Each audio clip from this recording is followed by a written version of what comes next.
Isa ang pagmamahal sa mga pinakamasasarap na pakiramdam. Wala na yatang mas hihigit pa kung ang taong minamahal mo ay mas minamahal ka ng lubusan. Ngunit paano kung ang klase ng pagmamahal na ayaw mong mawala ay isa ring klase ng pag-ibig na binabalutan ng mahika? Ano ang gagawin ni Martha kung matutuklasan niya ang lihim ng pag-ibig na pinagbuklod ng kapangyarihan? Kaya nga bang paghiwalayin ang dalawang kaluluwang nakatali na sa pagmamahalang ito? Huwag ka na masyadong gumalaw, baka mapano ka pa eh. Ano bang gusto mo? Dinala na kita ng pagkain mo. Ako ang nagluto nito. Ay, gusto ko lang sanang subukan kung kaya ko na bang makatayo. Ilang taon rin akong nakaratay sa higaan. Gusto ko itang matulungan. Palagi mo na lang akong pinagsisilbihan. Ano pa bang iniisip mo? Wala namang problema sa akin kung habang buhay kitang pagsisilbihan. Sa totoo nga, mas gusto ko ang ganitong ginagawa ko dahil mas lalo kong naipapakita sa'yo kung gaano ba kita kamahal. Hindi ka ba masaya? Masaya ako at alam kong swerte ako sa'yo. Pero hindi mo naman din maaalis sa akin na isipin na para bang hindi ako nakakatulong sa'yo. Hindi ka ba nagsasawa sa ganito? Nakakahiya naman na may sakit ako tapos lahat na lang ikaw ang gumagawa. Paulit-ulit naman tayo, mahal ko eh. Alam mo, kahit na anong mangyari, handa akong ibigay ang lahat sa'yo. Inaalagaan nga kita para naman kapag gumaling ka na, magagawa na natin lahat ng gusto natin. Ikaw at ako, magiging masaya tayong magkasama. Grabe talagang pagmamahal mo para sa akin. Kahit na anong mangyari, hindi magbabago ang pagmamahal ko para sa'yo. Ikaw lang ang babaeng gusto kong makasama. Ikaw ang nag-iisang babae na minamahal ko ng sobra. Hindi tayo maghihiwalay kahit na anong mangyari. Mahal na mahal kita. Hindi maikakaila ni Landa na nakakaramdam siya ng tuwa sa tuwing sinasabi ito ni Andoy sa kanya. Pakiramdam ni Landa, siya na ang pinakamagandang babae na nabubuhay. Paanong ang pagmamahal na ibinibigay sa kanya ni Andoy ay klase ng pagmamahal na hinihiling ng karamihan. Kahit na ilang taon na ang lumipas, ang pagmamahal na yon ay hindi nabawasan kahit na kaunti. Magkasabay na kumain sina Landa at Andoy. Sa iisang plato lang din sila kumakain, habang si Andoy ay sinusubuan si Landa. Para naman tayong mga bata kung maglambingan, nakakatuwa naman. Sabi ko naman sa'yo, hindi naman tayo tumatanda. Mas lalo lang natin ipinapakita na mahal natin ang isa't isa.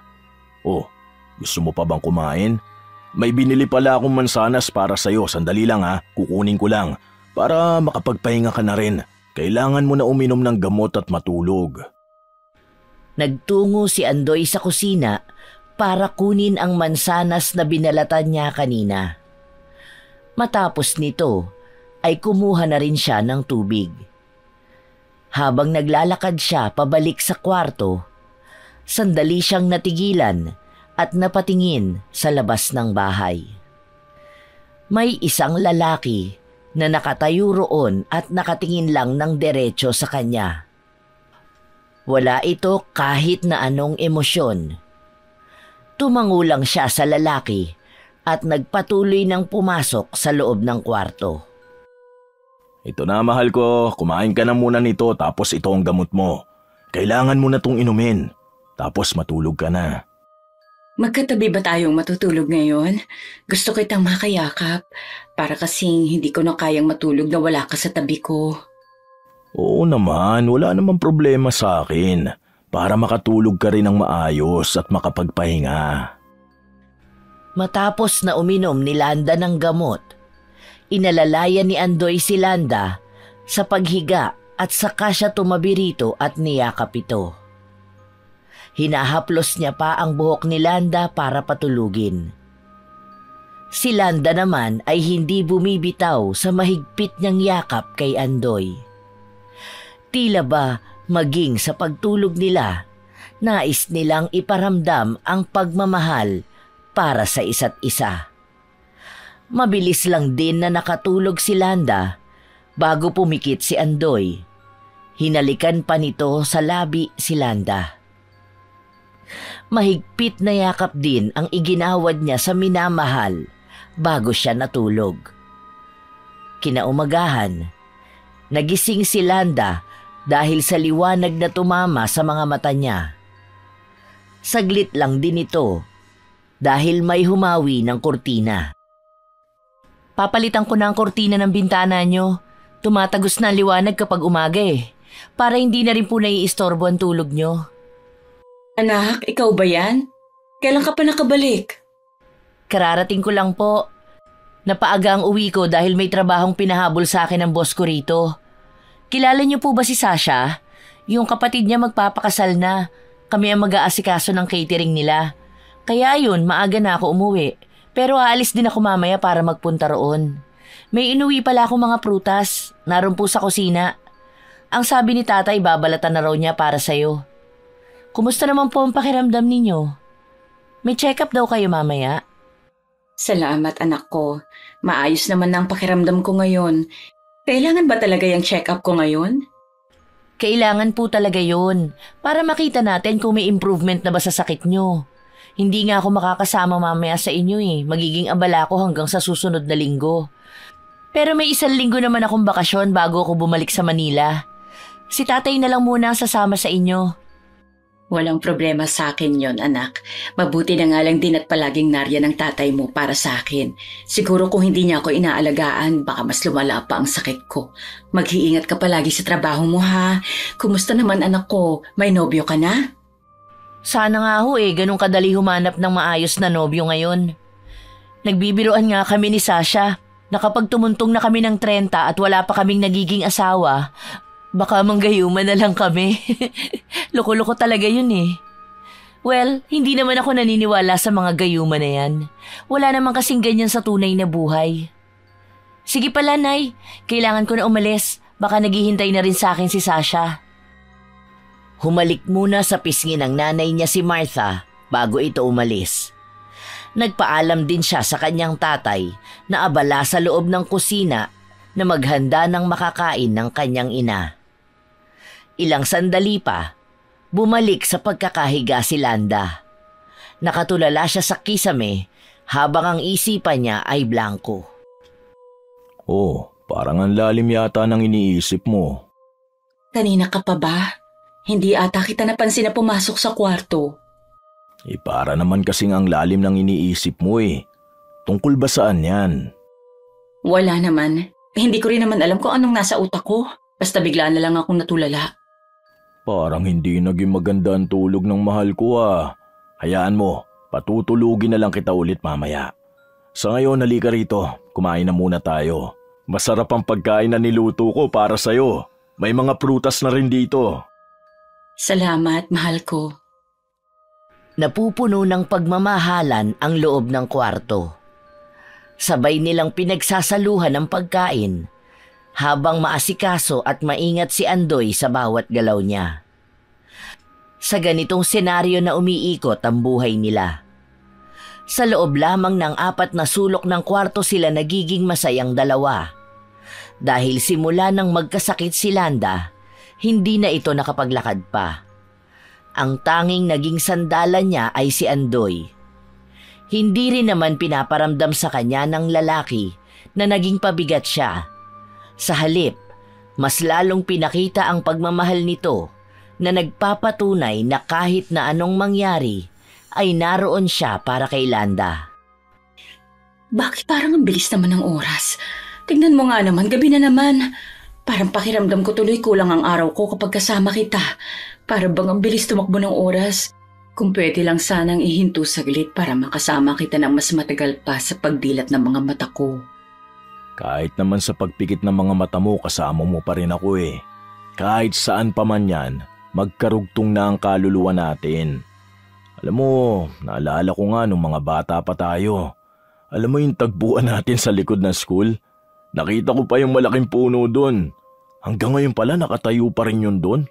matibay at matatag. Bigla nga ako napangiti kasi naalala ko na doon tayo nagsimula. Ang dami nating alaala ron. Katulad ng puno na yon, ganun din ang tatag ng pagmamahala natin. Ang saya lang balikan kung paano tayo nagsimula hanggang sa kung paano natin pinapakitang mahal natin ang isa't isa ngayon. Nakakatuwa naman. Sana kapag magaling na ako, makabalik na ako doon. Oo naman, kapag magaling ka na, doon tayo unang pupunta. Bubuhayin natin sa mga alaala natin ang mga masasayang bagay na nagawa natin noon. Sasariwain ng mga puso natin ang walang kamatayan nating pag-ibig para sa isa't isa. Sana gumaling na kaagad ako. Hindi ako makapaghintay na balikan ang mga lugar na paborito nating puntahan. Masayang binabalik tanaw ng dalawa ang mga nakaraan nilang alaala kung saan sariwa at tunay ang pagmamahal na pinagsasaluhan nila.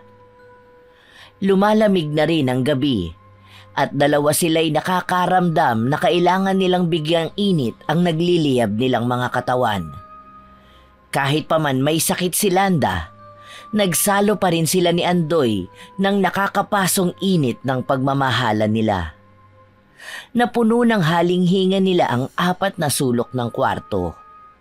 Para bang sa mga sandali na ito, walang kahit na anong bagay ang kayang ihalintulad sa ligayang nararamdaman nilang dalawa. Kinaumagahan, mag-isang nagising si Landa sa kwarto. May pagkain din na nakahanda na sa gilid ng lamesa. Naririnig niya rin ang boses ng kanyang anak at papalapit ito sa kwarto. Gising ka na pala, Nay. Pasensya na, nagising pa yata kita dahil malakas ang boses ko. Andyan kasi si Sasha eh. Ang gulo-gulo niya kasi pinapakialaman pa ang niluluto ko. Kumain na muna po tayo. Salamat anak. Nasaan ang tatay mo? Wala po, maaga siyang umalis. Paano kaibigan mo? Hindi mo ba siya sasabayan na kumain? Ayos lang ako rito. Kakain na lang ako mamaya. Hindi po yun kakain kasi may pupuntahan kami mamayang handaan. Subuan ko na po kayo. Anong oras ka naman aalis? Baka naman napapabayaan mong sarili mo. Huwag mo nga abusuhin ang katawan mo. Baka mamaya niyan ikaw naman ang magkasakit. Ha? Hindi naman po, Nay. Nakakatulog at nakakapagpahinga naman ako sa tamang oras. Medyo busy lang talaga ako ngayon dahil nga malaking project din tong gagawin namin. Isa pa, malaki ang maitutulong nito sa pagpapagamot nyo. May magagamit na tayong pera para maipatingin ka sa magaling na doktor. Masyado nang marami ang naitulong mo sa akin. Baka naman kailangan mo rin yan. Tumatanda ka na, kailangan mo na rin na magkaroon ng ipon. Paano kapag mag-aasawa ka na o magkakaroon ka na ng anak? Naku, matagal pa namang mangyayari yon, Nay. Wala pa naman din akong papakasalan ngayon o wala pa rin namang makakabuntis sa akin. Marami pang panahon para makapag-ipon ako. Masyado ka atang mapili sa magiging nobyo mo, anak. Opo, kasi gusto kong makakilala ng lalaki na katulad ni tatay. Gusto ko yung klase ng pagmamahalan na meron kayo. Kasi simula bata pa lang ako, nakikita ko na kung gaano nyo kamahal ang isa't isa. Kaya ganong klase ng pagmamahal ang gusto ko. Hindi ako magkakaroon ng nobyo kung hindi rin lang ganong klase ng pagmamahal ang mararanasan ko. Malawak ang ngiti ni Martha habang sinasabi niya ang mga salita na yon. Umiwas naman ang tingin ng kanyang ina. Dahil silang dalawa lang ang nasa kwarto ngayon, si Martha muna ang mag-aalaga sa kanyang ina. Nang mapakain na niya ito, pinainom niya ito ng gamot. Saka lang siya umalis nang dumating na ang kanyang ama. Sige po, Nay, aalis na kami ni Sasha. Hindi ko po alam kung anong oras ako makakauwi mamaya o baka nga bukas na. Sige na po. Ano, tara na. Gusto ko na kumain ng marami. Humalik sa pisngi ng ina si Martha bago ito lumabas ng kwarto. Ano, tara na. Gusto ko na kumain ng marami. Panay ka ganyan, alam naman natin na hindi ka kumakain ng marami sa mga handaan. Siyempre naman, sa ganda kong to, baka mamaya may gayuma pang makain ko. Talaga bang may magbabalak pang gumayuma sa'yo? Nagtawanan ang dalawang magkaibigan habang naglalakad sila palayo ng bahay. Hindi rin napansin ni Martha na may nakabangga siyang isang lalaki. Balak pa sana ni Martha na humingi ng paumanhin sa lalaki, ngunit nagmamadali itong maglakad. Hinayaan na lang niya ang lalaki dahil nagmamadali rin sila na makapunta sa handaan. Nang makarating na sila roon, maraming tao at ang iba roon ay kilala nila. Ang dami naman palang tao rito, no? Malamang handaan eh. Kahit naman sa kasal ng kapatid mo marami ring tao. Baka nga doon ka pa makakita ng magiging nobyo mo. Halatang hindi nakikinig si Sasha. Nakatanaw lang siya sa paligid na para bang may hinahanap siya. Sinundan ni Martha ang tingin na yon. Ayun siya! Sino? Sinong nandyan? Ang magiging nobyo mo ba? Alin ba kasi dyan? Ang dami naman tao. Ayun, yung lalaki na nakasuot ng itim. Nakikita mo ba? Yung kausap ng babaeng maiksi ang buhok. Oh, nakikita ko na. O bakit anong meron sa kanya? Naalala mo yung sinasabi ko sa'yo na marunong sa love spell? Siya yun. Seryoso ka ba, Sasha? Akala ko naman kung anong nangyayari at kailangan mo pa siyang ituro. Akala ko naman may naging atraso na siya sa'yo. Hindi naman. Baka gusto mo lang naman magpagawa ng love spell. Hindi ba may sinasabi kang nagugustuhan mo? Tapos gusto ko rin naman ata niya. Gawin mo na para sure na ang happy ending. Ayoko nga. No, as in never ko gagawin yan. Bakit kailangan ko pa magkaroon ng love spell? Ang gusto ko, yung pagmamahal na mararamdaman namin sa isa't isa ay bunga ng tunay na damdamin, hindi likha ng mahika. Gusto ko yung klase ng pagmamahalan katulad sa mga magulang ko. Kung may lalaki man na magpaparana sa akin ng ganong klase ng pagmamahal, edi magiging masaya ako. Pwede naman yun na mahal na ninyo ang isa't isa. Then, magkakaroon kayo ng love spell para naman mas mapatibay ang pagmamahalan nyo kahit na anumang pagsubok ang dumating.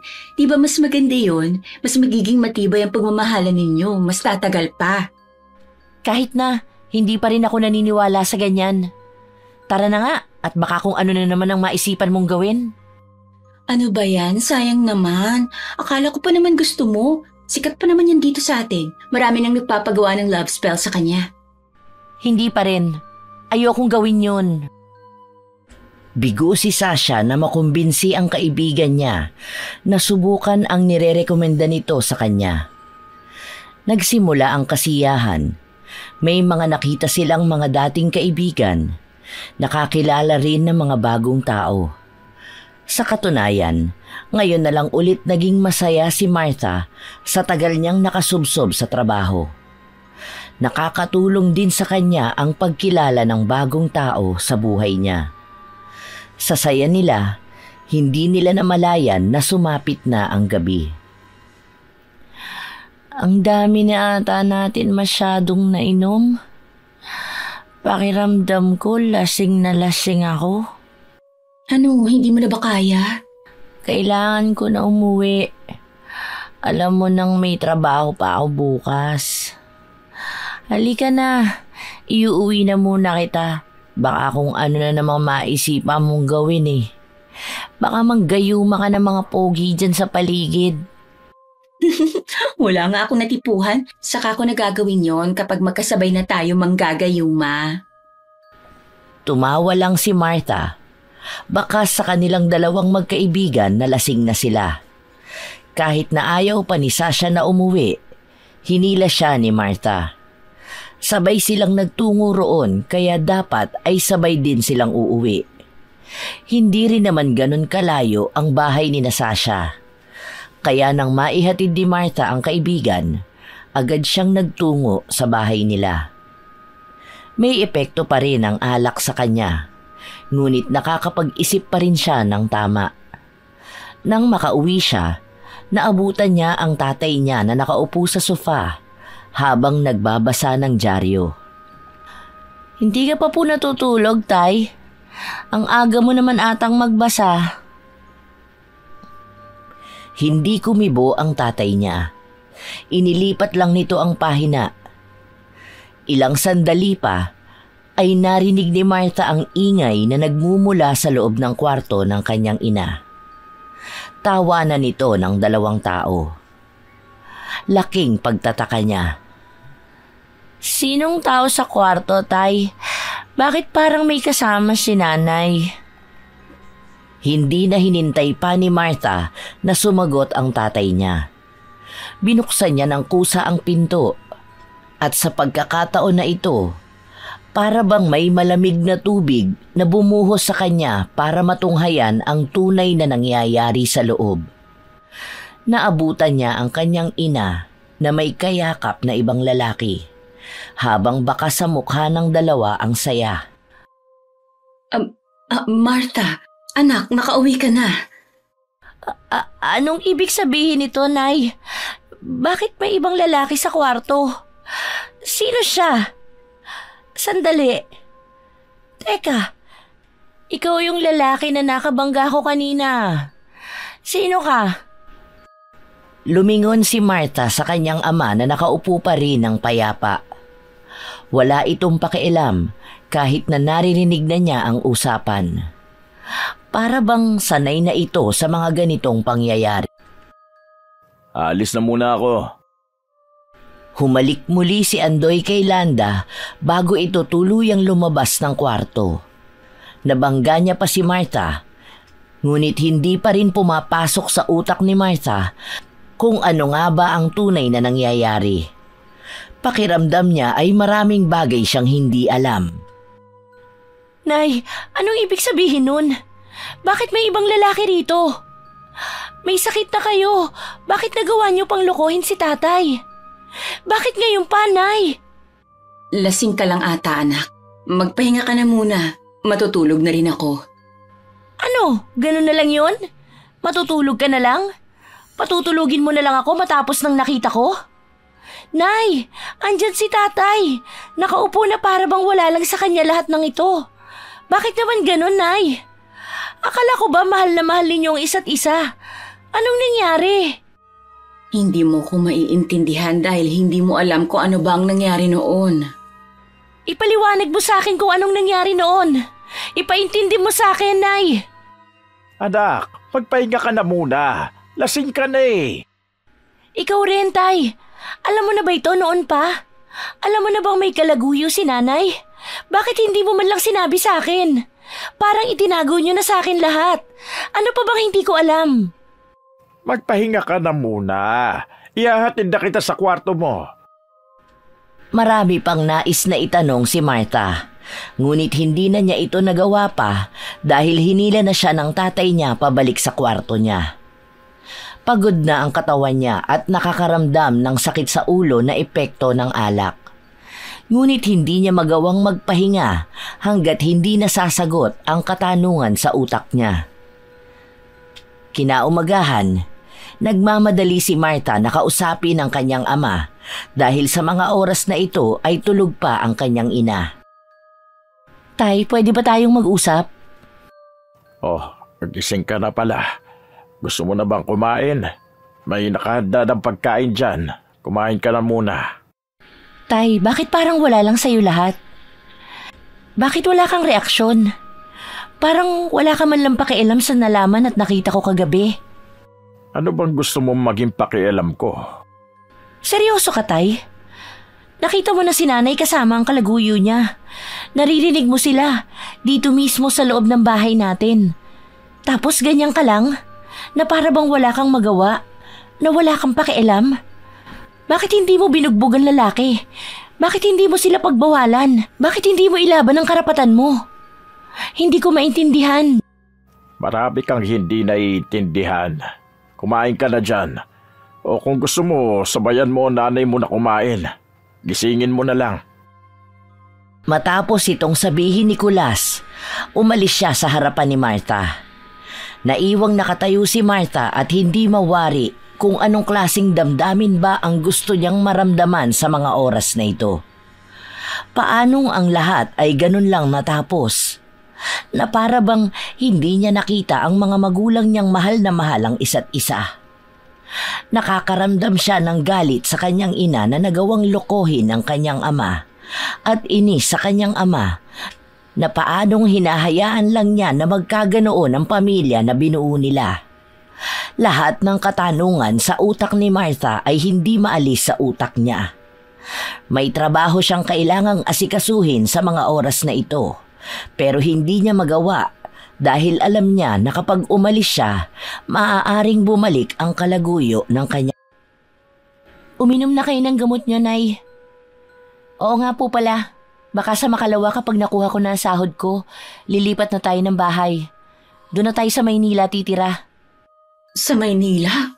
Bakit naman tayo lilipat ng Maynila? Maayos naman tayo rito sa bahay.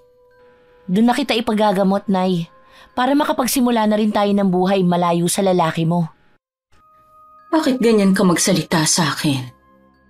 Bakit ako ganito magsalita, Nay?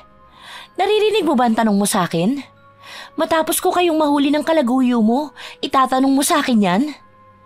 Nay, nagpapakahirap ako para maipagamot ko kayo, hindi para sumama sa kung sinong lalaki. Hindi ka ba naaawa sa tatay ko?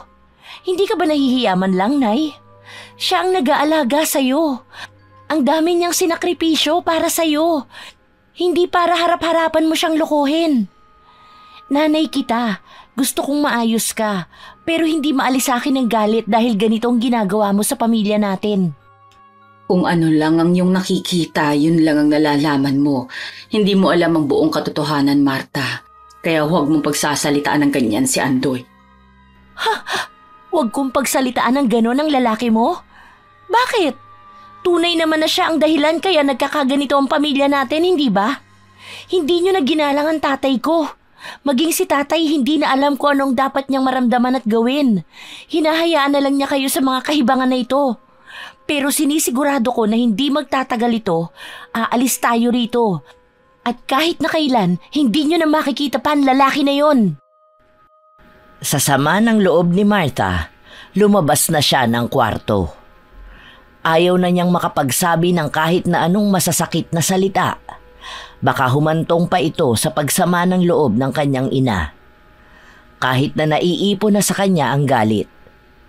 Kahit pa man ang daming katanungan na nais niyang masagot.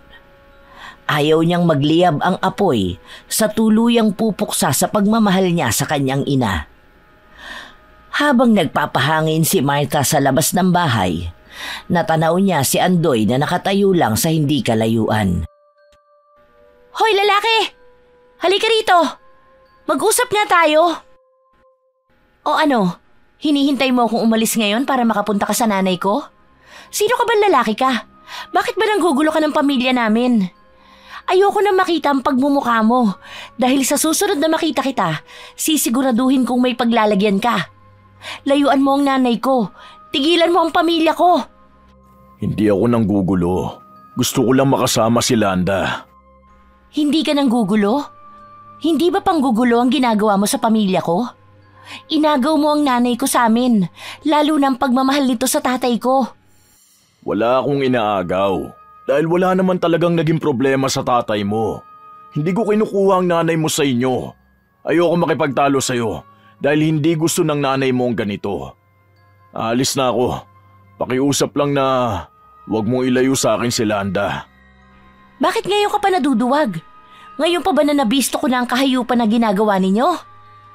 Ngayon ka pa ba mahihiya, ha? Ang kapal ng mukha mo! Wala akong ginagawa. Hindi ako nagsimula nito. Bakit hindi mo tanungin ang tatay mo? Huwag ka sa akin magalit dahil hindi mo alam ang pinagmulan nitong lahat. Hindi kita papatulan dahil ayoko ng gulo. Ang gusto ko lang, mabawi ang babaeng mahal ko. Hindi nyo na siya magagawang ilayo pa sa akin. Hindi na nakapagsalita pa si Martha dahil dali-dali na rin na umalis si Andoy. Ngayon, mas lalo na siyang naguguluhan. Hindi rin siya makakaalis ng bahay dahil alam niya na humahanap lang ng tiyempo ang lalaki para makasama ang kanyang ina. Habang nakatayo si Martha at nakatanaw kay Andoy papalayo, dumating naman ang kaibigan niyang si Sasha. Martha, bakit parang hindi ka nakatulog ng maaga? Sino naman makakatulog sa mga nalaman ko? Nakakabwisit lang. Bakit? Anong nangyari? Basta, saka ko na lang sasabihin sa'yo. Hindi mo na ako aalis ngayon. May mga inaayos pa ako eh. Magkita na lang tayo sa susunod. Agad na umalis si Martha sa harapan ng kaibigan niya. Hanggang ngayon ay namumutawi pa rin sa kalooban niya ang galit sa kanyang ina. Ngunit may katanungan kung ano ang tinutukoy ni Andoy patungkol sa nalalaman ng kanyang ama. Katulad ng sinabi ni Martha, hindi nga siya lumabas ng bahay. Hindi niya rin kinibo ang kanyang ina na patuloy na umiiyak dahil sa kagustuhan nitong makita si Andoy. Mula sa sala, naabutan ni Martha ang kanyang ama na nagbabasa ng dyaryo. Kalmado lang itong nakaupo roon. Tay, maaari ba tayo mag-usap? Kung tungkol yan sa nanay mo at kay Andoy, hindi ko alam kung may maisasagot ako sa iyo. Bakit ganon, Tay? Bakit ang nakikita ko sa inyo ni nanay noon, masaya kayo? Pero bakit may ganito? Kailan pa ito nagsimula? Gusto kong malaman. Matagal na ito nagsimula, bago pa naging kami ng nanay mo. Ha? Anong ibig mong sabihin? Hindi kumibo si Kulas. Isinarado lang nito ang dyaryo at saka siya nagtungo papasok sa loob ng kwarto. Naiwan si Martha na wala man lang nasagot sa mga katanungan sa utak niya. Kinabukasan, tinawagan ng kanyang amo si Martha para sa kaganapan sa kanyang trabaho. Dahil hindi niya nagawa ito kahapon, ngayon niya ito dapat gawin. Pero ayaw niyang iwan ang kanyang ina dahil maaaring sa mga oras na lalabas siya, maaabutan niya si Andoy sa kwarto ng kanyang ina. Tay, kailangan kong umalis kahit na ayaw ko. Dahil alam ko na narito na mamaya si Andoy. Maaari po bang pakibantayan si nanay? Huwag mo naman hayaan si Andoy na makasama si nanay. Para naman sa pamilya natin. Kahit anong gawin ko, hindi ko sila magagawang pigilan. Dismayado si Martha na lumabas ng bahay. Kahit na kailangan niyang magtrabaho, ang utak niya ay nasa problema ng kanilang pamilya. Paano niya maaayos ito kung ang mismong mga magulang niya ang ayaw ng ayusin? Bakit ba nakatulala ka dyan? Kahapon ka pa ganyan, ano ba kasi ang problema? Bakit kaya hindi mo sabihin sa akin? Nai-stress ako sa problema ng pamilya namin.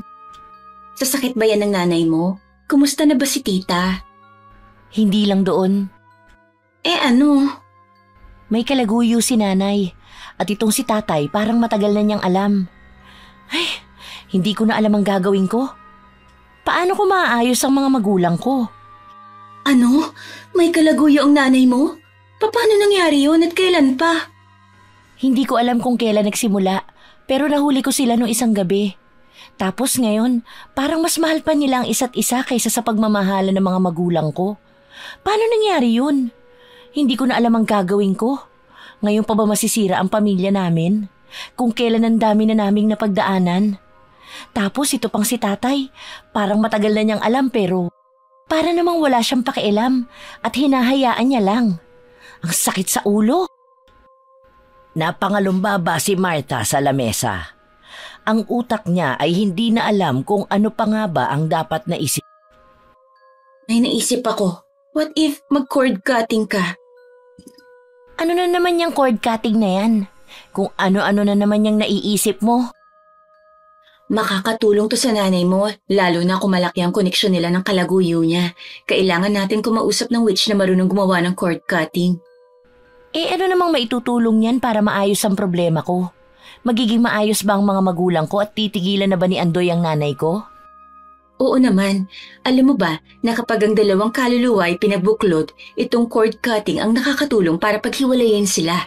Sa paraan na maputol na ang cord, ang koneksyon nila ay mawawala na rin.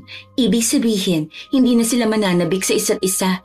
Alam mo kasi, once na ang lovers ay may malalim na ugnayan sa isa't isa, nahihirapan silang bitawan ng koneksyon na meron sila. May oras pang damdamin nila ay iisa pa rin kahit na malayo sila sa isa't isa. Kaya kahit anong gawin, hindi sila makalimot. Parehas lang ito sa mga ex na, tapos gusto nilang mabilis makapag-move on. Kailangan na nilang putulin ang koneksyon na nakaugnay sa kaluluwa nila.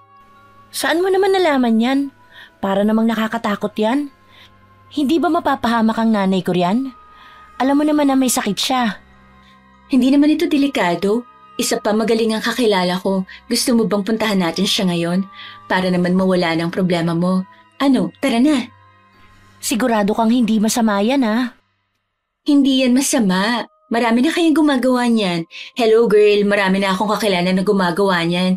Hindi ka pa kasi nagmamahal kaya hindi mo alam ang pagiging desperada na makapag-move on ka agad. Maniwala ka, magaling tong kakilala ko. Sa kanya nagpa-cord cutting ang ate ko noon. Tingnan mo ngayon, nakalaya na siya sa toxic ex niya. May pag-aalangan man si Martha sa sinasabi ng kaibigan niya, sinubukan niya pa ring makinig. Wala namang mawawala kung susubukan niya ito, kahit na hindi siya naniniwala sa mga ganitong bagay. Ang gusto niya lang ay maging maayos na ang pamilya niya at mailayo ang nanay niya sa kalaguyo nito. Nagtungo ang magkaibigan sa bahay ni Manong Isko. Siyang tinutukoy ko, Martha. Ano bang ipagagawa ninyo? Halika kayo at pumasok muna kayo sa loob. Inobserbahan ni Martha ang loob ng bahay.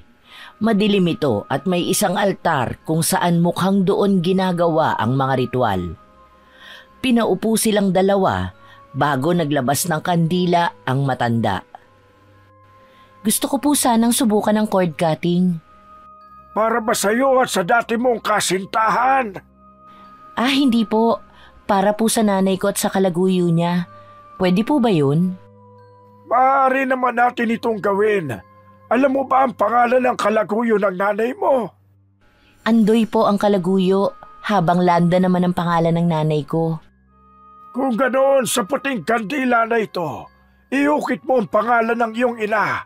At sa itim na kandila naman, iukit mo ang pangalan ng kalaguyo. Sinunod ni Martha ang sinabi sa kanya ni Manong Isko. Nang matapos siya, naglapag ng isang lapad na plato ang matanda. Nilagyan niya ito ng asin at ilang mga bagay na hindi rin alam ni Martha kung ano. Nakatingin lang siya sa ginagawa ni Manong Isko hanggang sa ilagay na ang dalawang kandila. Itong cord na ito magsisilbing ugnayan nilang dalawa. Ilalagay ko ito sa kandila upang makita natin kung sino sa kanila ang unang puputol nito. Ipinaikot ni Manong Isko ang itim na sinulid sa dalawang kandila, saka nito inapuyan ang mga kandila. Pinagmamasdan nila kung paano matunaw ang mga kandila, ngunit hindi napuputol ang sinulid na nakalagay doon. Matayog ang apoy, hindi rin ito magalaw kahit paparang may hangin sa paligid. Habang pinagmamasdan ito ni Manong Isko, napapailing siya. Hanggang sa tuluyang natunaw ang mga kandila ng magkasabay, ngunit hindi naputol ang ugnayan ng dalawa. Anong nangyari?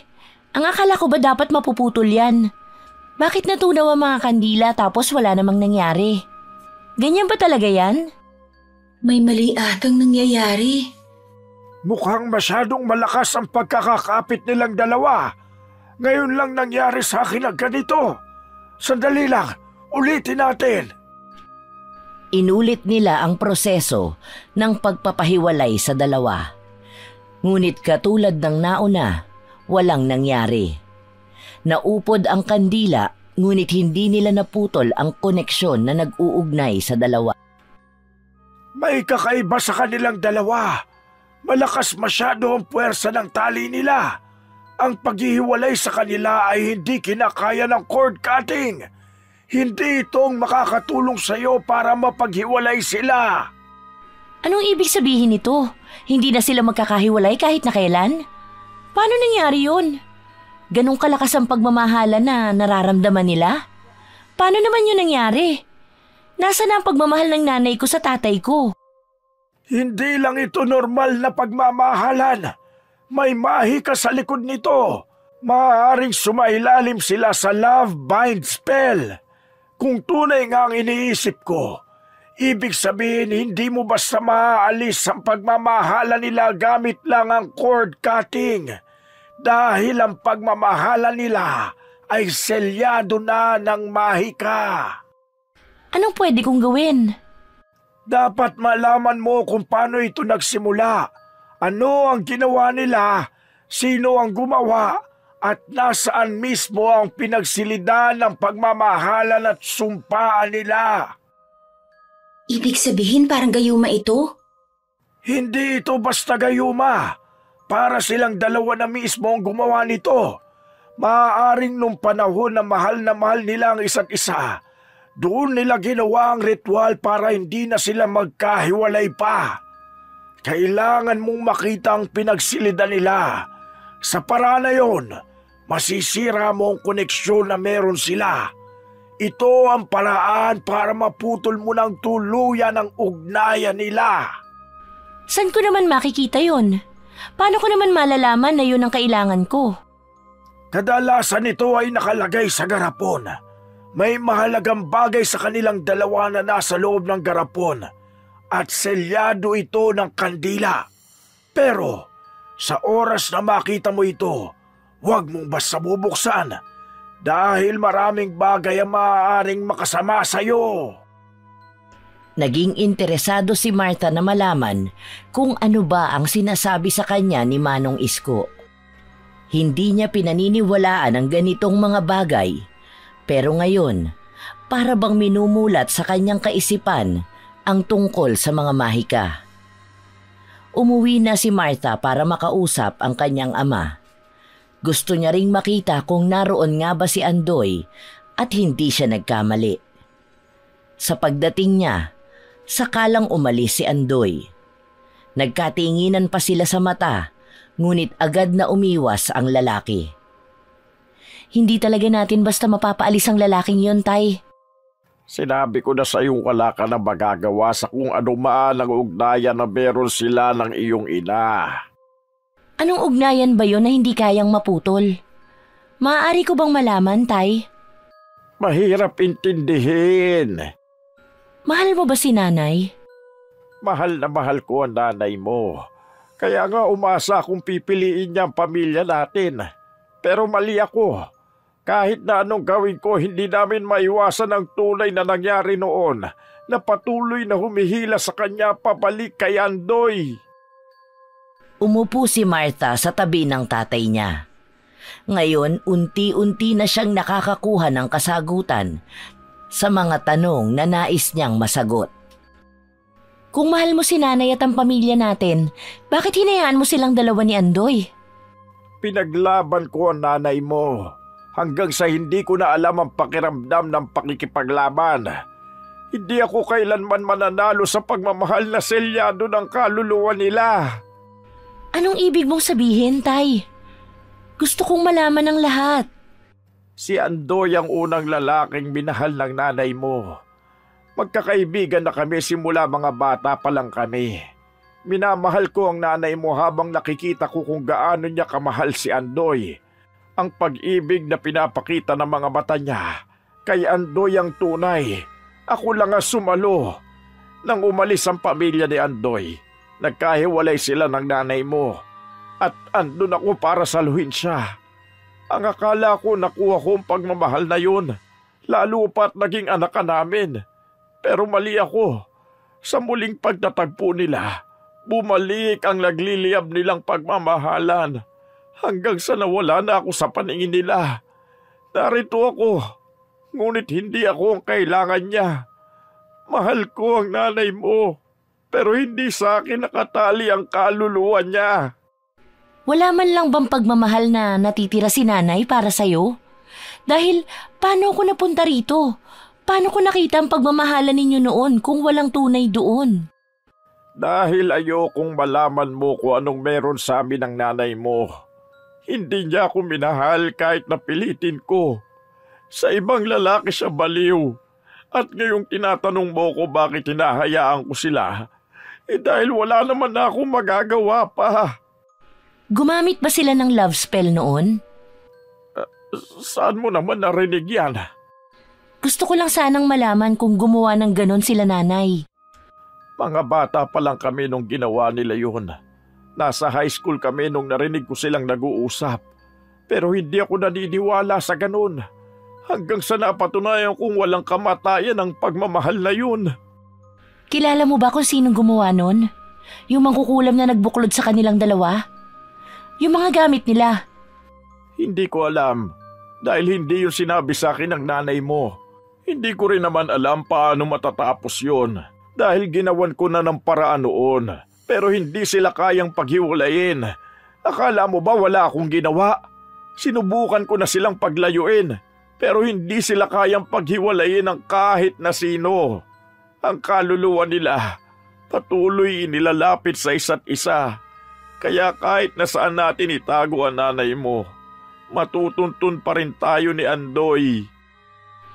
Katahimikan na ang bumalot sa buong paligid matapos itong sabihin ni Kulas. Napatingin sa malayo si Martha. Nagiging malinaw na sa kanya ang lahat.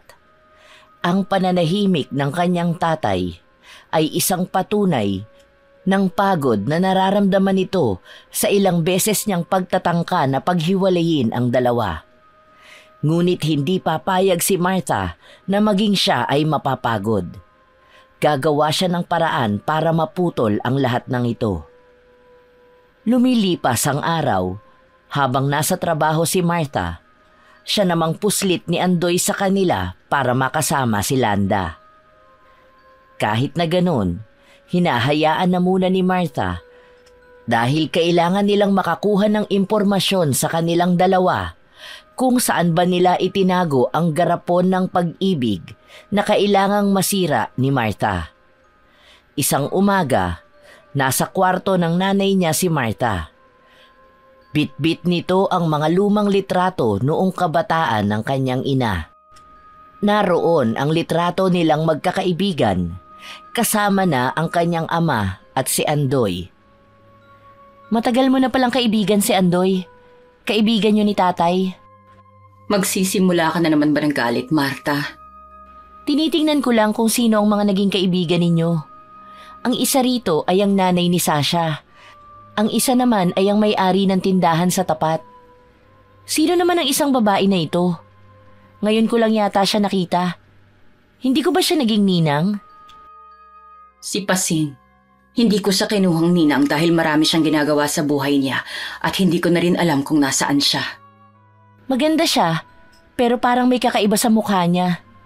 Alam mo yun, para siyang mangkukulam.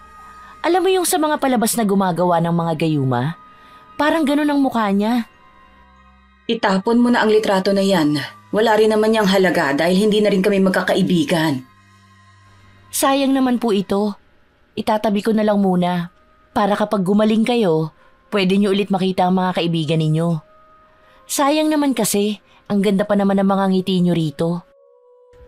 Nagtangkang magsalita si Landa. Ngunit natigilan siya matapos na marinig ang boses ni Sasha. Aalis na muna po pala ako. May mahalaga lang kaming gagawin ni Sasha. May pupuntahan lang kami. Babalik ako mamaya, maaga po. Humalik si Martha sa pisngi ng nanay niya. Kinuha niya ang lahat ng litrato. Ang isa ay ibinulsa niya kung saan naroon ang mukha ni Pasing. Gusto niyang makilala ang babae na ito.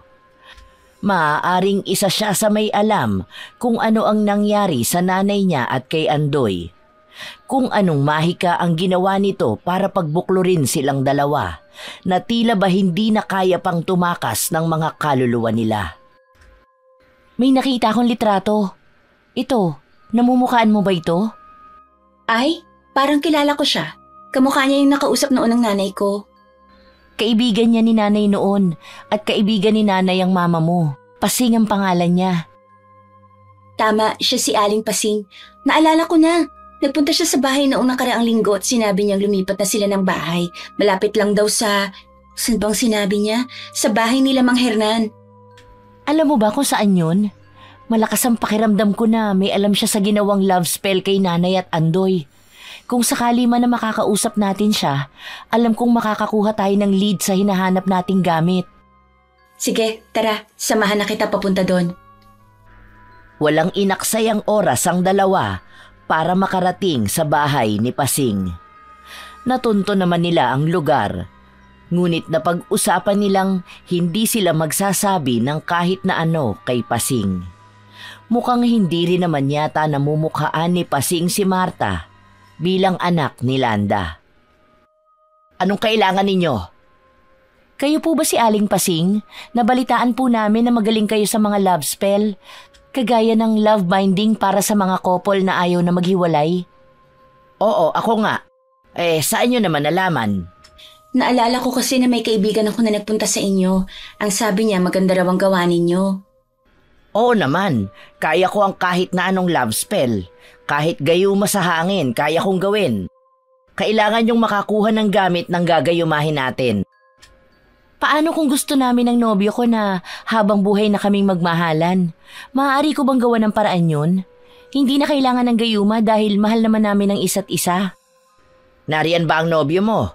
Kailangan dalawa kayong magtungo rito dahil may mga personal na bagay kayong kailangan gawin para maisakatuparan ng pagbubuklod sa inyong dalawa. Hindi na ba kami maghihiwalay kahit na may ibang taong gusto kaming paghiwalayin? Baka naman may expiration ng spell na gagamitin mo. Mamaya maagaw pa siya sa akin ng iba. Pinagdududahan mo ba ang kakayahan ko? Bakit ka pa nagtungo rito kung hindi mo ako paniniwalaan? Kaya kong pagdugtungin ang kaluluwa nyo na kahit pakamatayan ng kahantungan, magkarugtong pa rin kayo. Magaling ako sa ganitong larangan. Paano ko makakasiguro na magaling ka nga? May mga kakilala ba kami na nagawan mo na ng spell? Parang ang mga nakikita ko sa paligid, iba ang tumulong sa kanila. Paano namin paniniwalaan ang isang kagaya mo? Oo nga, baka mamaya niloloko mo lang kami. Tapos baka umasa kami sa galing mo. Tapos bigla na lang wala palang naging bisa o nawawala ka agad. Masyado kayong nagdududa sa kakayahan ko. Marami ako ipagyayabang. Bata pa lang ako, kaya ko nang gumawa ng spell. Marami na ako mga naging kaibigan na nagawan ko na ng gayuma, na hanggang ngayon, walang kahit na sinong albularyo ang kayang putulin. Nung baguhan ako, may 2 kaibigan ako na ginawa ng love bind. Unang beses kong ginawa yon, at kahit na umabot ang ilang dekada, nagkaroon na ng anak sa iba ang babae. Pero hanggang ngayon, magkaugnay pa rin sila. Walang makakapaghiwalay sa kanilang 2. Kilala ba yan dito? Sino naman yan? Mamaya nag-iimbento ka lang. Si Landa at Andoy. Silang 2 ang ginawan ko ng ritual noon, kasama ang magkahalong dugo nila. Yan ang ipinagmamalaki ko. Dahil hanggang ngayon ay hinahanap pa rin nila ang isa't isa at nakakagawa ng paraan para magmahalan. Ano, hindi pa rin ba kayo naniniwala sa kakayahan ko? Natahimik ang 2. Nagkatinginan sila na tila naging matagumpay ang ginawa nilang pagtuklas ng katotohanan. Ngayon, kailangan na muli nilang makausap si Manong Isko upang alamin ang susunod nilang hakbang. Ngayon na nalaman na ni Martha ang katotohanan, hindi siya titigil hanggat hindi niya natatanggal ang ugnayan ng kaluluwa ng nanay niya at ni Andoy. Hihintayin ko na lang na bumalik ang nobyo ko sa Makalawa para makapunta kami rito. Ano ba ang mga kailangan naming dalhin? Kung may madadala kayong garapon, tapos sa araw na lang na yun ko mismo sasabihin sa inyo ang mga patakaran na kailangan ninyong gawin para maingatan ninyo ang garapon na yun. Sige po, maraming salamat. Nagmamadaling umalis ang 2. Nakilala na nila ang gumawa ng ritual. Ngayon, kailangan na niyang hanapin ang garapon. Sa paraan na ito, nararamdaman ni Martha na nalalapit na siya sa pagpapahiwalay kay Landa at kay Andoy. Kailangan mo na lang makita ang garapon, pero saan naman kaya nakalagay yun? Alam kong wala sa bahay. Naglinis na ako eh. Saka kung nasa bahay yun, matagal ko na sanang nakita o nakita ni tatay. Kasi naglipat na kami ng mga gamit. May mga naitapon na rin kami. Imposible naman din kung mawawala yung garapon. Yun ang pinakamahalagang gamit na kailangan nilang maitabi. Yun ang dapat kong mahanap. Kung wala kay nanay, panigurado akong alam ni Andoy kung nasaan. Huwag mong sabihin sa akin na pupuntahan mo si Andoy sa bahay niya. Depende yun. Kung yun lang ang tanging paraan para mahanap ko ang garapon, gagawin ko. Kailangan matapos ang kahibangan na ito. Kailangan na naming mabuo ang pamilya namin. Naging walang kibo na rin si Martha sa nangyayari sa loob ng bahay nila.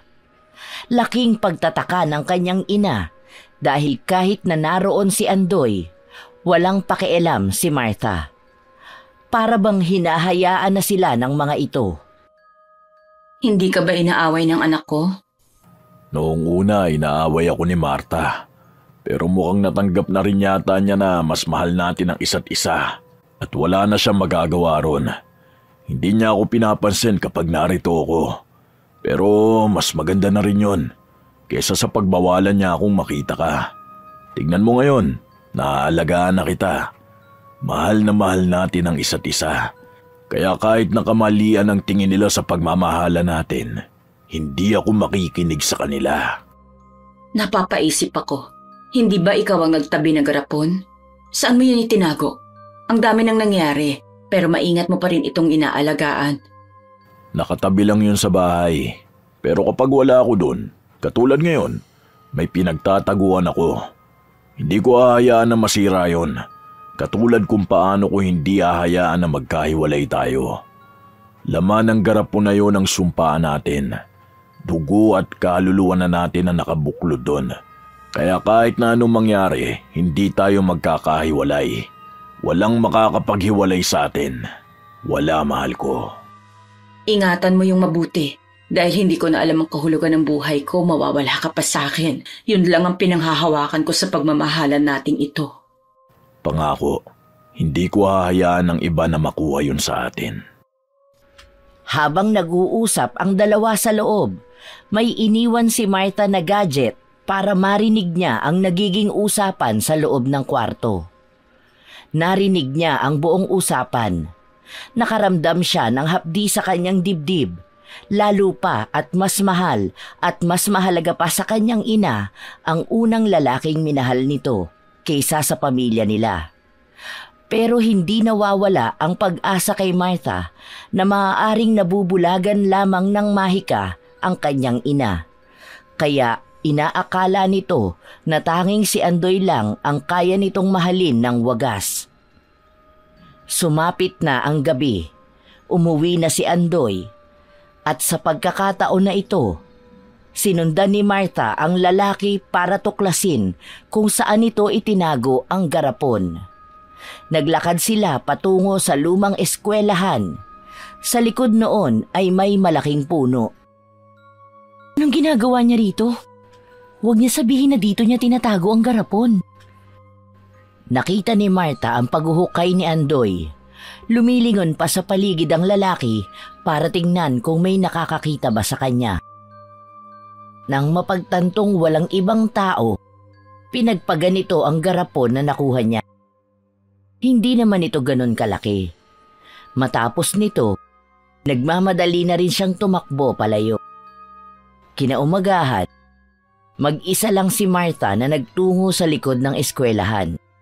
Naghukay siya sa gilid ng puno para mahanap ang garapon. Ayun! Nakuha rin kita! Alam mo bang ikaw ang nagpapagulo ng pamilya namin? Mabuti na lang at nahanap na rin kita. Ito na rin ang pagtatapos ng kahibangan ng pagmamahalan na to. Dali-dali si Martha na nagtungo sa kaibigan niya para ipakita ang garapon. Nakikita mo ang laman? Halatang luma na to masyado, no? Pero hindi pa rin siya nababasag. Tapos ang laman niya sa loob, ano yan? Parang buhok? Tapos may mga kuko rin? Ayan na ang sinasabi ni Manong Isko na nag-uugnay sa kanila. Sa pagkakatanda ko, pinatakan din nila ng dugo nila yan sa loob. Kaya mahirap din silang paghiwalayin kasi yung parehas na parte ng katawan nila ay nariyan sa loob. Basagin ko kaya to para mawala na. Tapos sunugin ko yung nasa loob. Wag! Baliw ka ba? Nakalimutan mo na ba yung sinabi ni Manong Isko? Hindi mo yan pwede basta buksan o basagin dahil may kapalit yan sa'yo. Paano kung mamatay ka pa? Eh di wala ka na rin nagawa para sa pamilya mo. Dali na natin yan kay Manong Isko. Hindi na nagdalawang isip ang magkaibigan na magtungo sa bahay ni Mang Isko. Ngunit habang naglalakad sila, nasa lubong nila si Andoy.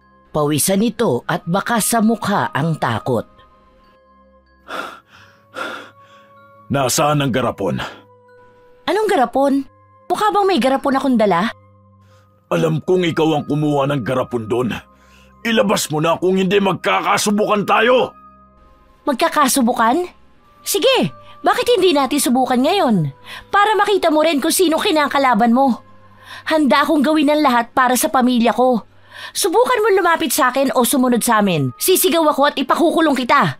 Sige, gawin mo ngayon! Napalakas ang pagkakasabi ni Martha, kaya nakuha nila ang atensyon ng mga tao na nasa paligid nila. May mga kalalakihan naman na naalarma kaya lumapit sa kanila. Dahil sa takot ni Andoy, tumakbo ito palayo. Tara na, Sasha. Bago pa may magawa ang lalaki na yon, kailangan natin siyang maunahan. Kailangan na natin maputol ang koneksyon na meron sila ng nanay ko. Tumakbo na ang dalawa patungo sa bahay ni Mang Isko. Inilabas ni Martha ang garapon at doon ay inilagay nila ito sa gitna ng 3 kandila. Nakaukit doon ang pangalan ni Andoy, Landa at ang gumawa ng ritual na si Pasing. Nasabi na ni Martha ang lahat kay Manong Isko, kaya tila alam na ni Manong Isko ang kanyang magiging hakbang. 3 silang narito. Kailangan natin maalis ang koneksyon nilang 3. Magsisimula na muna ako sa unang ritual. Sandali lang, may itatanong lang po ako. Wala bang magiging masamang epekto ito sa aking ina kung sakali man na matanggal natin ang pagkakaugnay nila ni Andoy? Ngayon lang ako gagawa ng ganito, kaya hindi ako sigurado kung ano maaaring maging kapalit nito. Pero panigurado kung may magiging kabayaran. Hindi ko sigurado kung sino sa kanilang 3. Hindi niyo ba magagawa ng paraan na maiiwas ang nanay ko? Susubukan ko. Nagsimula na si Manong Isko sa ginagawa niyang ritual. Ipinaikot niya ang pula at itim na sinulid paikot sa 3 kandila, sa kanya ito sinindihan. Hindi kagaya nung una na naging kalmado ang mga kandila. Ngayon ay nagpapakita ng kaligsihan ang mga apoy. Lumalakas at lumalamig ang hangin. Tila ba isang puwersang nagbabanta sa kanilang huwag nang ipagpatuloy ang ginagawa nila. Nanatiling tahimik ang magkaibigan habang si Manong Isko ay umuusal ng mga orasyon. Habang nauupod ang kandila, unang naputol ang pulang sinulid sa kandila ni Landa. Ngunit natigilan ito sa kandila ni Andoy at nanatiling matibay ang kay Pasing. Gumagawa siya ng kontra sa atin. Sino po? Si Pasing. Gumagawa siya ng puwersa para hindi ito matuloy. Mukhang doon lumapit si Manong Andoy. Hindi ba magkaibigan sila? Si Aling Pasing ang gumawa ng paraan para makapagbuklod sila ng nanay mo. Maaaring mas lumalakas ito lalo pa ngayon na matagal na rin niyang nagawa ang ritual. Pupuntahan ko sila. Kailangan ko silang mapigilan. Dito ka lang, Sasha, ha? Hindi maaaring manalo sila. Kahit pag-gaano nakatagal ang ginawa nila, hindi yun maaaring maipagpatuloy pa ng mahabang panahon. Dali-daling lumabas si Martha. Kailangan niyang maunahan na makapunta sa bahay ni Aling Pasing bago pa man maubos ang kandila na niritwalan ni Manong Isko. Buo sa dibdib ni Martha na ngayong gabi ay makakawala na ang kanyang ina sa pagkakatali nito sa hibang na pagmamahalan nila ni Andoy. Agad din naman na nakarating si Martha sa bahay ni Aling Pasing. Malakas ang puwersa niyang itinulak ang pinto. Bumungad naman sa kanya ang 2 na gumagawa nga ng ritual. May 3 kandila rin na pinaiikutan ang bukas na garapon. Tila ba gumagawa sila ng bagong ritual para tuluyang magbuklod ang 2 at hindi na kailan paman maghihiwalay. Nahihibang ka na, Andoy! Nahihibang na kayong 2! Kaya pala wala na akong tiwala sa'yo nung unang beses kitang nakita. Nilaro mo ko sa mga palad mo para lang mapaamin ako sa ginawa ko. Pero nagkamali ka ng kinalaban. Hindi ako papayag na ikaw ang sisira sa lahat. Ikaw ang sumisira ng paulit-ulit sa pamilya ko, kaya ikaw ang dapat na magbayad. Dalawa kayo ni Andoy. Hindi ako papayag na sirain ninyo ng tuluyan ang pamilya namin. Hindi ako naghintay ng matagal at nagpakahirap mahanap si Landa para lang mawala siya ulit sa akin. Lahat kaya kong gawin para sa pagmamahal ko sa kanya. Kahit pagawin kong mawala kayo ng tatay mo. Hindi na ngayon, hindi na kahit kailanman. Kami lang ni Landa magsasama habang buhay. Hindi ikaw ang mahal ng nanay ko. Minamahal ka lang niya dahil sa kahibangan na ginawa niyo. Ginamitan niyo siya ng mahika, kaya kahit kailan hindi ito magiging tunay na pagmamahal. Kami ng tatay ko ang pamilya ng nanay ko, hindi ikaw, at hindi ang hibang na pag-ibig na yan. Nagtangka si Martha na lumapit kay Aling Pasing para patayin ang mga kandila, ngunit natigilan siya nang si Andoy ang humila sa kanya at ihagis siya sa gilid na bahagi ng bahay. Napalakas ang pagkakahagis kay Martha, kaya nakaramdam siya ng sakit sa katawan. Nahirapan siya kaagad na makabangon. Ituloy mo na yan, Pasing. Huwag mong hayaan na masira nilang nasimulan natin. Dahil kung sila ang mas mananalo, alam mong isa sa atin ang mamamatay. Nakasanla ang kaluluwa natin. Hindi ako magiging handa sa impyerno. Hindi rin ako papayag na may ibang sisira sa pinaghirapan ko. Hindi isang bata na walang alam sa ginagawa ko at mas lalong hindi ako papayag na matatalo ko ni Iska. Nagpapatuloy ang pagriritual ni Pasing, ngunit nababakas ni Martha ang hirap na dinaranas nito. Lumalakas ang ihip ng hangin. Nagwawala ang mga apoy, ngunit hindi nagpapatinag si Pasing. Napapansin din ni Martha ang lamat ng basag sa garapon. Paunti-unti itong kumakalat. Dahil dito ay mas lalong nanaig kay Martha na mas nananalo na sila. Dumadagdag pa ang pagkakaroon ng dugo sa ilong ni Pasing. Nagtangkang tumayo si Martha, ngunit malakas na sampal ang tumama sa kanya. Alam mo, hindi kita gustong saktan, pero ikaw mismo ang gumagawa ng paraan para gawin ko ito. Alam mo bang matagal na kitang gustong patayin? Dalawa kayo ng tatay mo para bumuo na kami ng masayang pamilya ni Landa. Tanging ang ina mo lang ang pumipigil sa akin. Pero ngayon, may dahilan na ako para patayin ka. Bitawan mo ko. Nababaliw ka na talagang lalaki ka. Anong akala mo? Mamahalin ka talaga ng nanay ko kung wala yung mahika na ginawa ninyo? Pasensyahan tayo, pero alam nating natatalo na kayo. Parehas kayo ni Pasing na hahalik sa impyerno! Nakakaramdam ng pamamanhid si Martha dahil sa pagsakal sa kanya ni Andoy.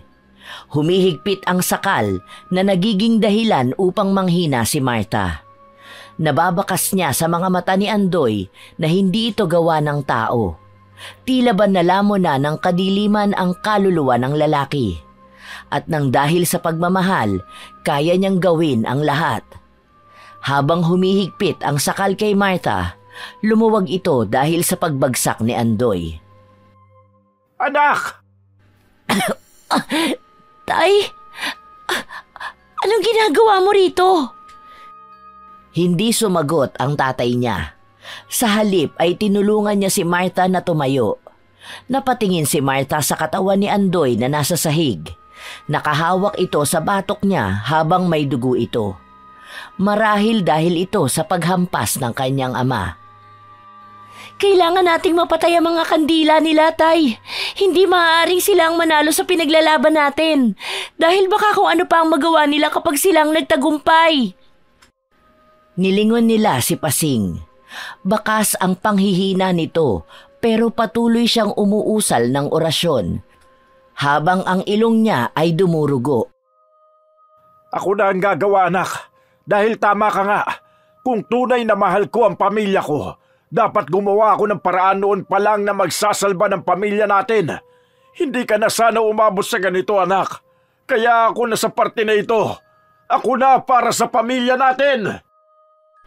Inalalayan ni Kulas si Martha na lumabas ng bahay, saka ito bumalik papasok sa loob. Doon ay nagawa na ni Andoy na tumayo, pero nanghihina na silang parehas ni Pasing. Bakit ginagawa mo ito? Hindi ba maayos na naging kasunduan natin noon? Mga kaibigan ko kayo, kaya mahirap din sa kalooban ko ito. Pero hindi na dapat tayo aabot sa ganito kung noon palang pinigilan ko na kayo. Inaamin kong duwag ako noon, pero hindi na ngayon para sa anak ko at sa pamilya ko. At lalo na sa asawa ko. Asawa mo lang siya dahil inagaw mo siya sa akin. Hindi ko siya inagaw sa iyo. Wala akong inaagaw sa iyo, Andoy. Alam mong una siyang naging akin. Lahat ng inangkin mong ginawa mo para sa kanya ay ako ang gumawa. Pinaniwala mo siya noon na ikaw ang lalaking minahal niya. Na ikaw ang lalaking nagpapadala sa kanya ng mga mensahe na yun, ng mga bulaklak, maging ang mga pagkain na binibigay mo para sa kanya. Lahat yun sa akin galing. Ako ang unang lalaki na minahal niya. Kaya noong nagdududa na siya ay gumawa ka ng paraan para masigurado na magiging iyo siya. Hindi ba? Hindi niya alam na tunay na ritual na ang ginagawa niyo ni Pasing. Ang malaking pagkakamali ko ay pumayag akong gawin niyo yon. Nagtiwala ako sa inyo, pero pare-pareho kayo mga traidor! Lumayas ka na rito, Kulas! Huwag mong dagdagan ang pagkatalo namin. Hindi namin kailangan ng kaibigan na katulad mo! Anong katulad ko? Katulad ko na hindi pumapayag na masakop sa kadiliman? Kung natakot ako nung una, iba na ngayon. Para saan ako ilalaban ko ang pamilya ko? Dito na lang din matatapos ang lahat! May kinuhang litrato si Kulas sa kanyang bulsa. Litrato ito nilang apat, noong mga kabataan pa nila. Mula sa isang kandila, sinunog ito ni Kulas. "Wag, Kulas! Wag!" Hindi na napigilan pa ni Pasing si Kulas na itapon ang nasusunog nilang litrato sa loob ng bukas na garapon. Mula sa loob, naamoy ang nasusunog na buhok at ibang mabahong bagay.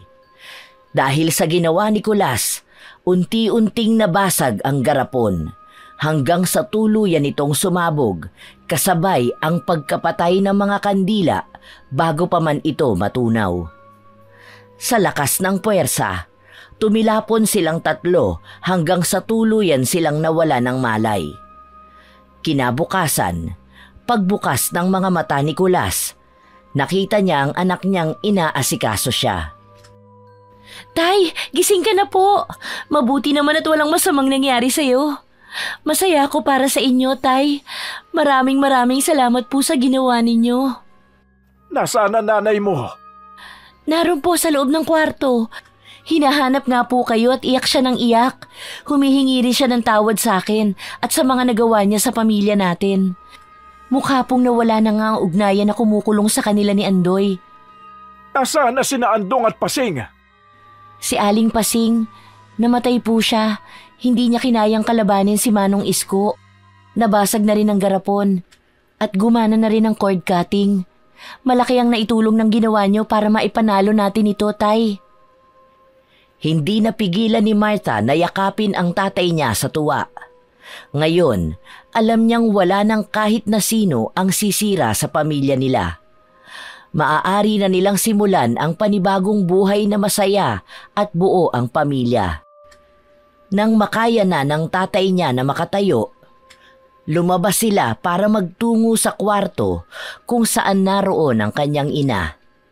Hindi rin mapigilan ni Landa na maging emosyonal nang makita ang kanyang asawa. Patawad, Kulas. Patawarin mo ko sa mahabang panahon na hindi ko man lang naiparamdam sa iyo na mahal kita. Patawarin mo ko sa mga sakit na idinulot ko sa iyo simula pa noon. Huwag mo nang intindihin pa yun. Huwag mo na ring isipin pa. Gagawa tayo ng panibagong alaala kung saan doon natin maihahayag ang tunay na pagmamahal na nararamdaman ng mga puso natin ngayon. Hindi pa huli ang lahat para sa bagong simula. Tama si tatay. Dahil aalis na tayo rito at pupunta na tayo ng Maynila. Doon ay makakabuo na tayo ng bagong kwento. Lalo na kapag napagamot ka na namin at nagtuloy-tuloy na ang paggaling mo. Ikaw, si tatay at ako, masisilayan natin ang bagong mundo na lilikhain natin sa pamamagitan ng pagmamahala ng ating pamilya. Napakasayang pakinggan ito, lalo na at ngayon, wala nang pagpapanggap siyang nakikita sa mga mata ng kanyang ina. Tumitingin ito sa kanyang ama nang may tunay na pagmamahal. Natupad na niya ang pagputol ng ugnayan ni Nalanda at Andoy. Sa araw din na yon, nag-empake na ang mag-ama para sa magiging biyahe nila. Bago pa man sila umalis, nagpaalam si Martha na may pupuntahan lang siya. Nagpasama si Martha sa kaibigan niya para puntahan si Andoy sa bahay nito. Nang makarating sila, naabutan nila ang lalaki na nakaratay sa higaan. Hindi nito maigalaw ang buo niyang katawan. Anong ginagawa mo rito? Gusto ko lang sabihin sa'yo na aalis na kami rito. Ang buong pamilya namin ay magtutungo sa malayong lugar. At sa pagkakataon na yon, alam natin na hindi na kayo magkikita pang muli ng nanay ko. Wala na ang bagay na nag-uugnay sa inyo. Hindi na kayo hihilahin ng mga kaluluwa nyo pabalik sa isa't isa. Hiling ko rin na sana ay gumaling ka na at makilala mo na ang tamang tao para sa'yo. May pagkakataon ka pa naman para magmahal. Buksan mo ang puso mo sa pag-ibig na hindi pilit at hindi likha ng mahika. Hayaan mong puso mo ang makaramdam nito. Masarap ang tunay at purong pag-ibig. Sana maging aral na rin sa'yo ang nangyari. Hindi sa lahat ng bagay, mahika ang magiging sandalan para sa wagas na pagkaramdam ng pagmamahal. Mag-iingat ka na lang palagi. Agad din na umalis sina Martha at Sasha matapos itong sabihin ni Martha. Pinatawad na niya ang lahat dahil alam niyang lahat sila ay naging ganid lamang sa pagmamahal. Kaya kahit na mali, nagagawa pa rin nilang ilaban ito. Paano ba yan? Hindi na tayo magkikita. Matatagalan pa ulit. Matatagalan lang bago tayo magkita. Grabe ka naman sa hindi na tayo magkikita. Alam mo naman na nasa Maynila lang ako. Kapag gusto mo magpunta sa Maynila, tawagan mo lang ako. Oh, malay mo, kapag ikakasal ka na, ako na mismo ang mag-aasikaso. Hindi ba? Sige, kapag may nagayuman na ako. Loko ka talaga. Hanggang biro lang yung ganyan ha. Nakita mo naman kung anong nangyayari kapag ang pagmamahal ay pinipilit lang. Kapag nawala ng epekto, wala na kahit katiting na pagmamahal na matitira. Puro pagsisisi na lang. Nagbibiro lang naman ako. Hindi rin naman ako manggagayuma, no? Wala naman si Aling Pasing na magaling daw pagdating sa love spell. Well, nakita naman natin na magaling nga siya. Pero hindi pa rin. Ayokong umabot sa punto na kailangan ko pang isugal ang sarili ko sa pagmamahal na hindi totoo. Sige, mag-iingat ka palagi ha. Kapag ikaw naman ang ikakasal, imbitahan mo na lang ako. Mag-iingat ka rin palagi. Hanggang sa susunod. Nakangiti si Martha habang yakap ang kaibigan niya. Sa pagbitaw nila ng yakap, tumalikod na rin si Martha at naglakad pa uwi sa kanila. Magaan sa pakiramdam ang bawat hakbang na ginagawa niya. Marahil dahil na rin ito sa pakiramdam niyang nakalaya na ang pamilya nila sa pagkakabilanggo sa baliw na pag-ibig. Sa araw din na yun, umalis na sina Martha sa baryo nila at nagtungo sa Maynila. Sisimulan na nila ang panibagong yugto ng buhay nila, kung saan lahat na ng kanilang nararamdaman ay bunga na ng tunay na pagmamahal. Wala na ang mahika, wala na ang sapilitang pangako ng walang kamatayang pag-ibig. Sa mga kaganapan na nangyari kay Martha at sa pamilya niya, doon niya napagtanto na lahat pala ay kayang gawin ng isang tao para lang makuha ang pagmamahal ng taong kinababaliwan nito, lingid man sa kahit na anong kapalit nito. Ngunit sa huli, kahit gaano pa katagal umiepekto ang mahika na yon, mas mananaig pa rin ang katotohanan. At ang pinakahuli, tanging sa lahat, hindi sinusukuan ang pagmamahal sa pamilya.